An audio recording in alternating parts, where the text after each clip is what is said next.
Willkommen zur Wachau-Runde. Das Wetter ist ein bisschen besser geworden und jetzt mache ich eine schöne Runde durch die Wachau. Viel Spaß dabei.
Willkommen beim österreichischen Monte Cassino. Das ist das Stift Göttweig. Das ist ein Benediktinerkloster, was auf diesem Hügel da thront und auf die Donau runterschaut nach Krems. Ist schon sehr alt. Also das erste Kloster ist wohl 1000 und ein paar zerquetschte gebaut worden und 1700 ein paar zerquetschte ist es abgebrannt.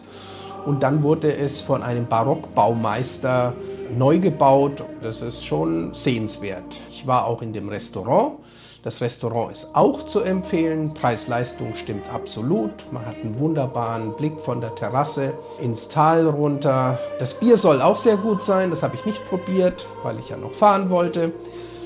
Und von daher ist es auf jeden Fall ein sehenswerter Stopp. Beim nächsten Mal werde ich auf jeden Fall auch die Führung machen. Die hat leider zeitlich bei mir nicht so ganz reingepasst. Aber es ist tatsächlich eine sehr gute Lage und der Berg, den ihr da seht, wo das Kloster steht, das wurde schon 2000 vor Christus besiedelt. Also das ist schon sehr interessant.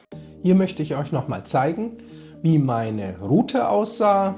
Wir starten bei A, Stift Göttweig, dann geht es durch den Dunkelwald, der heißt tatsächlich so, über Maria Langeck bis zur Burgruine Ackstein.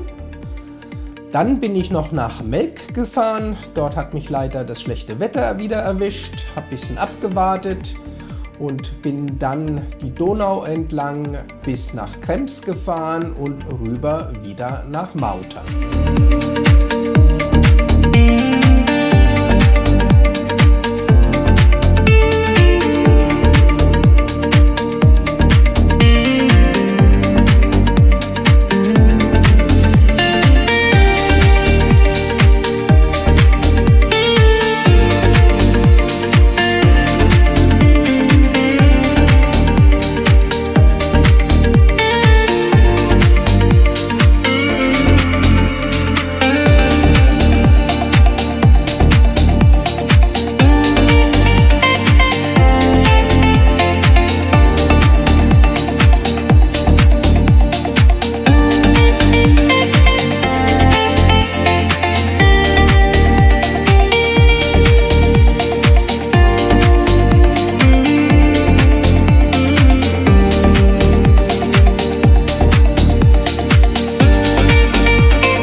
Von der Donau geht es rechts hoch zur Burgruine Ackstein.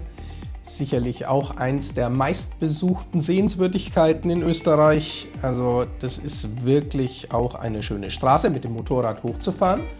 Es sind immerhin 300 Meter über der Donau und man hat so diesen Hauch Raub, Ritterromantik mit Aussicht. Die Burg war in unzähligen Händen, also ganz viele Besitzer haben diese Burg gehabt, aber am bekanntesten war der Jörg Scheck vom Wald oder eben auch Schreckenwald genannt. Denn der hat die damals schon verfallene Burg belehnt, neu aufgebaut und hat dann ja eigentlich als Donaupirat gearbeitet und hat die Handelsschiffe, die unten vorbeigefahren sind, immer mal wieder ausgeraubt. Man kann da auch dieses Rosengärtlein besichtigen. Das ist eigentlich das Gefängnis, mit Aussicht. Man hat nichts mehr zu essen gekriegt und konnte sich dann entweder die Klippe runterstürzen oder eben ja, verhungern. Ist schon eine harte Zeit gewesen. Vom Stift Melk gibt es nur ein Foto aus dem Internet. Denn als ich auf den Parkplatz fahren wollte, der übrigens auch für Motorräder kostenpflichtig ist, fing es zu regnen an, dann zu schütten und dann habe ich nur noch Zuflucht bei einer Tankstelle gesucht und habe versucht, wieder trocken zu werden. Das steht bei mir auf jeden Fall auf der Agenda. Ich war dann noch mal kurz im Ort, habe mir noch einen heißen Tee, nachdem ich so ein bisschen abgetrocknet war, reingekippt und dann ging es weiter zurück Richtung Mautern. Am nächsten Morgen ging es über die Donaubrücke bei Mautern nach Krems, wieder Richtung Norden. Im letzten Video habe ich euch die große Tour vorgestellt. Ich wollte euch die Wachau-Runde im Einzelnen nochmal herauslösen, weil die Wachau ist schon besonders gut essen, gut trinken, tolle Landschaft. Entlang der Donau, aber auch hinter den ersten und zweiten Hügelketten sollte man auch machen. Die Marillenknödel sind herauszuheben. Es lohnt sich dort auf jeden Fall ein paar Tage zu verbringen. Bis zum nächsten Video. Ride safe!